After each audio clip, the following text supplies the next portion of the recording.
मार्च 3। परिवार में परस्पर विश्वास। पाठ उत्पत्ति 18 अध्याय 11 से 19 वचन।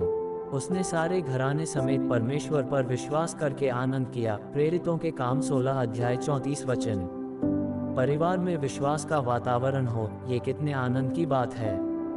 इब्राहिम की आज्ञाकारिता एक व्यक्ति के तौर पर केवल व्यक्तिगत ही नहीं थी, परंतु एक परिवार के नाते सामूहिक भी थी। एक बसे बसाए पारिवारिक जीवन को छोड़ना एक पुरुष से अधिक एक स्त्री के लिए ज़्यादा कठिन होता है। यद्यपि बाइबल सारा के विषय में स्पष्टता से कुछ नहीं कहती है, फिर भी यह बात अंतर्निहित है कि वह इब्राहिम के साथ पूर्ण हृदय से सहमत थी जब इब्राहिम ने उसे परमेश्वर की बुलाहट के विषय में बतलाया कि उन्हें उड़ छोड़ना है। उसने इब्राहिम की बुलाहट को अपनी खुद की बुलाहट के समान अपनाया।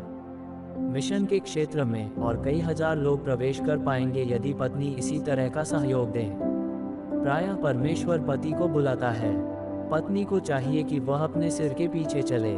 मुझे ये पदबंध बहुत अच्छा लगता है। विश्वास द्वारा सारा ने भी न केवल उड़ छोड़ने की परमेश्वर की बुलाहट में, परंतु परमेश्वर की आज्ञा जो उसने इसहाक को बलिदान करने की दी थी, उस पर भी सारा पूर्ण हृदय से इब्राहिम के साथ सहमत हुई कि वे परमेश्वर की आज्ञा का पालन करें। बलिदान के स्थान को जाने के लिए इब्राहिम का सुबह को तड़के उठना किसी प्रकार से सारा से बचकर निकलना नहीं था।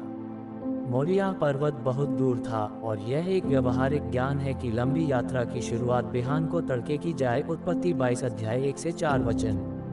सारा ये जानती थी कि यदि परमेश्वर उसकी मृतक कोख में जान डाल सकता है तो वह उसके बलिदान किए हुए पुत्र को भी पुनः जीवित करने में सामर्थी है। इब्रानियों 11 अध्याय 11 वचन। ऐसे कई जवान हैं जो अपने माता पिता के विरोध के कारण परमेश्वर के काम में नहीं आ सकते हैं। यीशु ने इस परिस्थिति का गंभीरता से अवलोकन किया। जो इन छोटों में से किसी एक को ठोकर खिलाता है, उसके लिए ये भला होता कि चक्की का पाट उसके गले में लटकाया जाता और वह समुद्र में डाल दिया जाता। लूका 17 अध्याय 2 वचन। वे बच्चे धन्य हैं जो ऐसे घरों में बढ़ते हैं जहां परमेश्वर के प्रति आज्ञाकारिता को सर्वोच्च प्राथमिकता दी जाती है।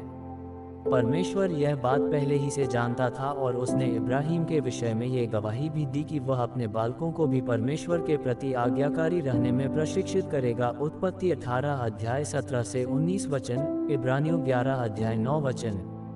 क्योंकि इब्राहिम परमेश्वर की आज्ञा मान रहा था, इसलिए इसहाक ने भी अपने पिता की आज्ञा मानने में अपना सहयोग दिया। अन्यथा कौन ऐसा जवान होगा जो अपने आप को बांधे जाने और बलि चढ़ाए जाने के लिए अपने आप के लिटा दे। उत्पत्ति 22 अध्याय 6 से 9 वचन। आइए हम अपने बालकों को आज्ञाकारिता में बढ़ाने में हमारे पूर्वज गोत्र पिता इब्राहिम और माता सारा के उदाहरण का उत्साहपूर्वक अनुकरण करें। इस संसार में जहां लोग आज्ञाकारिता के बजाय ज्ञान प्राप्त करने की इच्छा रखते हैं, हमें ज्ञान के बजाय आज्ञाकारिता की जरूरत है। एक व्यक्ति पर भरोसा करे बगैर उसके प्रति आज्ञाकारी होना संभव नहीं है। विश्वास के बगैर आज्ञाकारिता नहीं हो सकती है। विश्वास के बगैर आज्ञाकारिता बेकार है। पारिवारिक जीवन के लिए विश्वास और आज्ञा पालन एक पक्षी के दो पंखों के समान है।